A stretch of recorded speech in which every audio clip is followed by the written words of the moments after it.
네, 오늘은 김종혁 국민의힘 최고위원 그리고 홍익표 전 더불어민주당 의원과 함께하겠습니다. 안녕하세요. 안녕하십니까? 네, 반갑습니다. 안녕하세요. 오늘 낮에 뉴스가 굉장히 많이 나왔습니다. 네, 다 보셨어요? 하여간 최대한 보고 있는데 네. 너무 많이 쏟아져 나와서요. 예. 가장 인상적인 게 어떤 거셨어요? 저는 네. 오늘 전해졌던 김용현 전 국방장관이 어젯밤에 극단적 선택을 하려고 했었다라는 네. 것들을 들으면서 물론 그 부분이 만약에 무죄였다면 자기가 죄가 없다면 그렇게 목숨을 스스로 끊으려는 시도는 하진 않았을 거 아니에요. 그러니까 너무나 비극적이죠. 어떻게 보면 네. 한 나라의 국방장관이 그 내란죄로 그 검찰에 구속이 되고 그다음에 스스로 자살 시도를 하고 좀 있으면 이제 대통령까지 아마 소환될 거로 보이니까 참으로 비극적인 사태다 이렇게 생각합니다.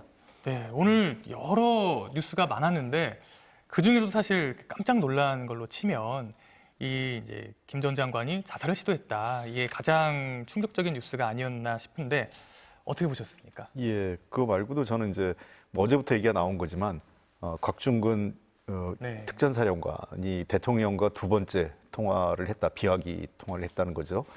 비화 통화 내용 자체가 아직 그 제적의원 과반수가 안 된 것 같으니 문을 깨고 들어가서라도 끌어내라라는 대통령 지시를 받았다라는 그 내용이 확인된 게 상당히 충격적입니다. 그래서 일단은 그 국방부의 서버를 통해서 이 비화기 그 통화 내용을 확인하는 게 가장 중요한 것 아닙니까? 그것이 윤석열 대통령의 이번 내란죄 가담 여부, 그다음에 수계 여부를 확정하는 데 중요한 증거가 될 것 같습니다. 네, 아마 윤 대통령 관련 뉴스로 나온 것 중에서는 최근 나온 것 중에 가장 좀 충격적인 내용이 아니었나 싶은데 이건 잠시 뒤에 다시 한번 말씀을 나눠보도록 하겠습니다.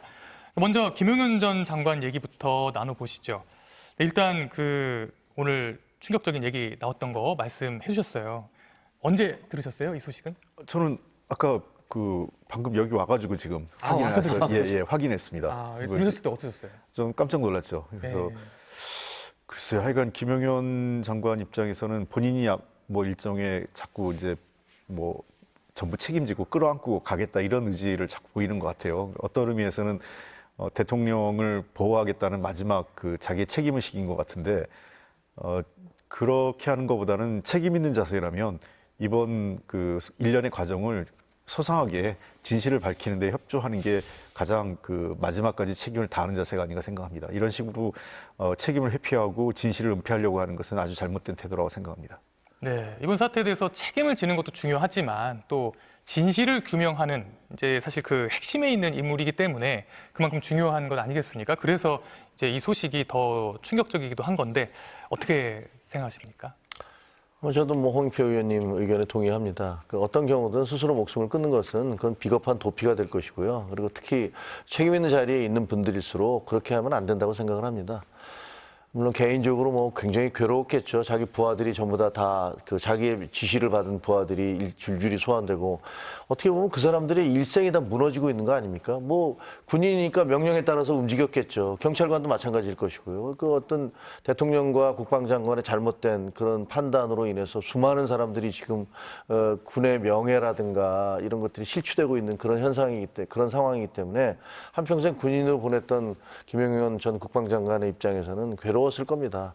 그러나 그렇다고 해서 말씀하신 대로 홍 의원님 말씀하신 대로 저는 진실을 밝히는 게 중요하다고 생각을 합니다. 왜냐하면 앞으로도 이런 일이 벌어지면 안 되기 때문에 정확히 진실을 밝혀서 그것이 더 용기 있는 행위라고 생각을 합니다. 그래 떳떳한 행위라고 생각하고요. 물론 잘못을 저질렀지만 그 잘못을 속죄하거나 반성하는 것이 회피나 도피가 아니라 있었던 사실을 제대로 밝히는 것, 그것이 올바른 태도라고 생각을 합니다. 네, 김 전 장관이 이제 밤사이에 구속이 됐어요. 구속이 됐는데 사실 이제 구속영장을 청구했을 때부터 이제 논란이 있지 않았습니까? 이제 검찰이 수사 권한이 있느냐.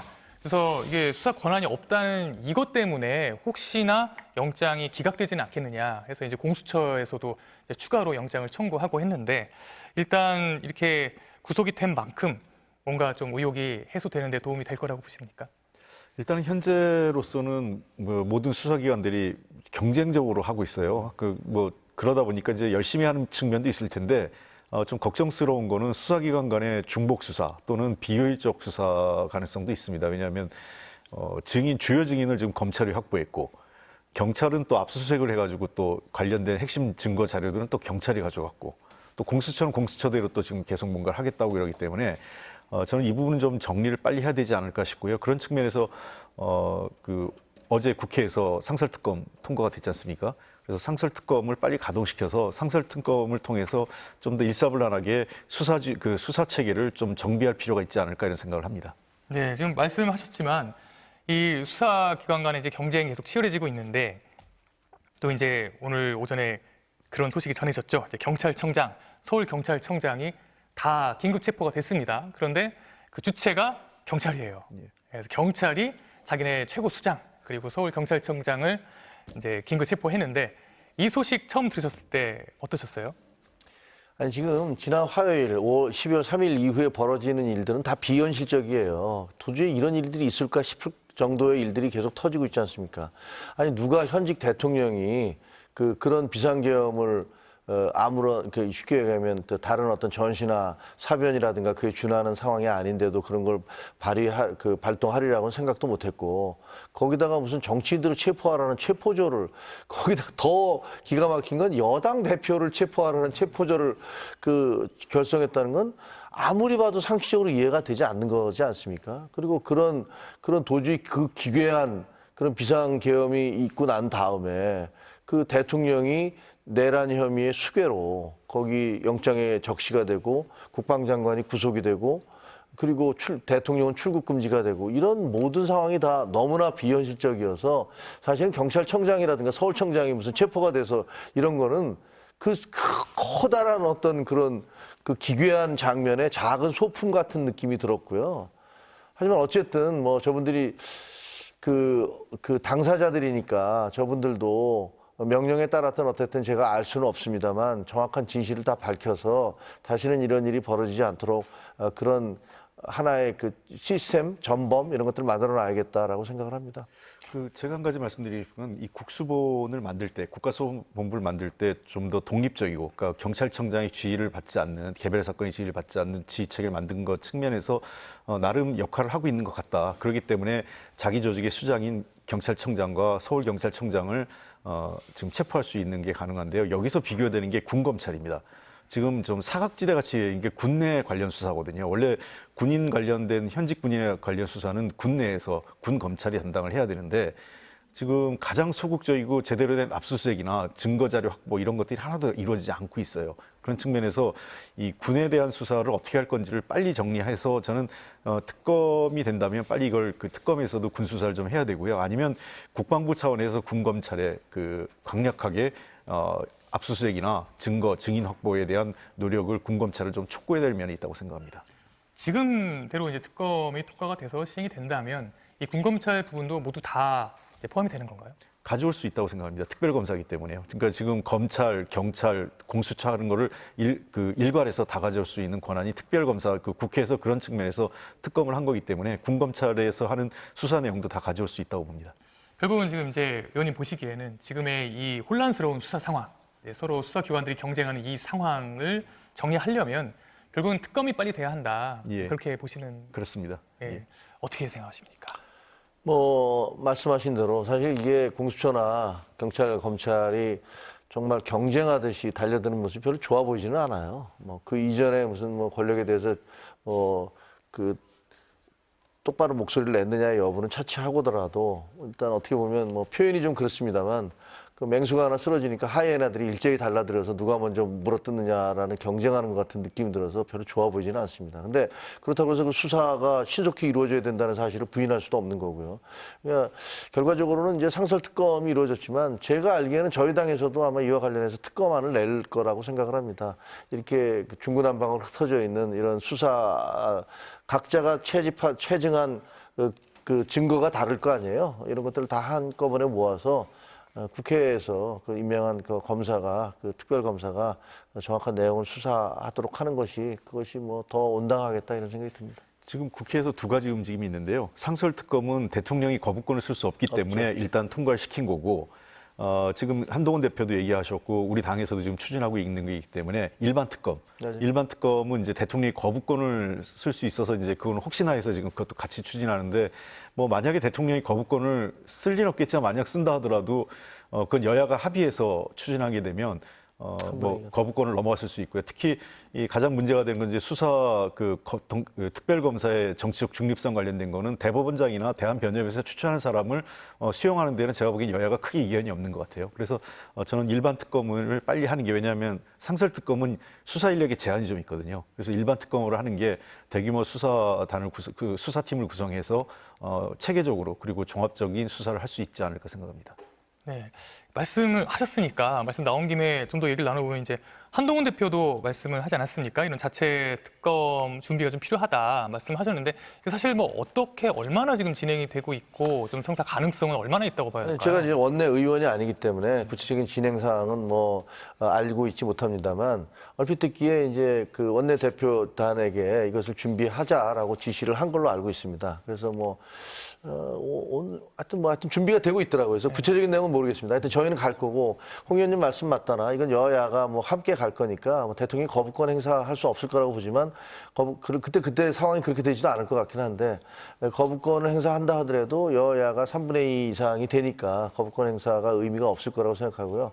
한 가지는 그때 이제 특별검사를 누구를 임명할 것이냐 이런 부분에 있어서는 아까 말씀하신 대로 뭐 대법원장이라든가 혹은 변협이라든가 이런 쪽에서 상의를 해서 중립적인 여야와 정치적인 이해관계와 상관없는 분이 특검이 임명이 된다면 실체적 진실을 규명하는 데 도움이 되지 않을까 이렇게 해서 바라보고 있습니다. 예, 근데 이제 보시는 분 입장에서 이제 두 분 말씀 들어보면 특검의 방향이나 내용에 대해서 별로 큰 차이가 없는데 그럼 왜 또 국민의힘에선 따로 특검을 만들지? 이렇게 생각하실 수도 있을 것 같거든요. 아니 그러니까 뭐 원래 특검 아니라는 건 여야가 합의를 해서 하는 거예요. 그러니까 각자 여당의 안과 야당의 안을 가지고서 그것을 조율을 해서 하는 거니까 따로 만드는 게 아니고 그러면 뭐 이런 사태를 수사하는데 예를 들면 민주당에서 내놓은 안으로만 간다. 그것도 이상하지 않습니까? 그러니까 이쪽의 안 저쪽 안을 가지고서 뭐 대표들이 원내대표가 됐든 뭐 부대표들이 됐든 상의를 해서 거기에 합당한 뭐 안을 만들어내겠죠. 통상 국회에서요. 중요한 사안이 있으면 각 당이 각자 안을 발의합니다. 그러면 이제 민주당 안, 국민의힘 안 이렇게 두 개를 병합해서 아마 이게 해당 이제 상임위가 법사위가 될 것 같은데 그렇죠. 법사위에서 병합심사 두 개 안을 병합심사해서 통합된 안을 대안을 만들어서 처리하는 거기 때문에 뭐 그렇게 시간이 걸릴 거라고 생각되지 않습니다. 왜냐하면 쟁점이 그다지 없기 때문에 이 문제는 아마 여야가 논의가 한다면 빠른 속도로 처리해낼 수 있지 않을까 생각합니다. 네. 진행이 상당히 빨리 진행될 것 같습니다. 네. 네. 오늘 오전에 또 우원식 국회의장이 또 기자회견을 하셨어요. 소식 들으셨죠? 네. 네. 우원식 국회의장이 뭐라고 얘기를 하셨냐면 계엄 사태 국정조사권을 발동하겠다. 그래서 특위를 즉각 구성하겠다. 이렇게 말씀을 하셨거든요. 일단 어떻게 보셨습니까? 이거는 뭐 당연히 국회가 했어야 되는 거고 해야 될 조치라고 생각을 합니다. 이게 근데 국회의장이 마음대로 발동하는 게 아니라 국회의장은 이게 필요하다는 것을 발동할 필요가 있다는 걸 제안한 거고요.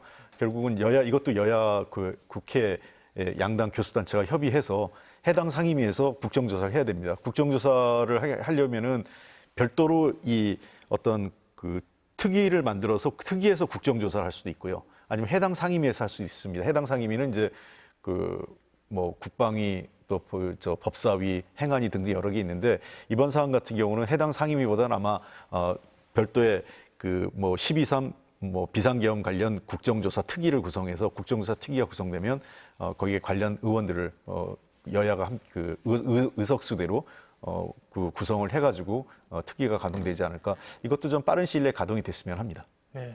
국민의힘에서는 이견이 없을까요? 네, 뭐 특별한 이견 없을 것 같습니다. 알겠습니다. 그럼 이제 다음 얘기로 넘어가 보죠.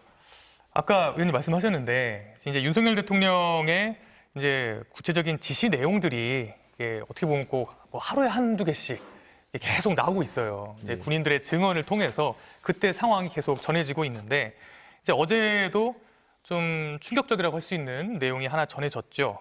말씀하신 것처럼 곽종근 전 육군 특수전 사령관이 그렇게 얘기했어요. 윤 대통령이 직접 전화를 해서 이제 한창 국회에서 이제 지금 해제안을 요구안을 하려고 하고 있을 때 문을 부수고 들어가서 끝내 네. 윤석열은 의원들을 끄집어내라. 이렇게 얘기를 했었거든요.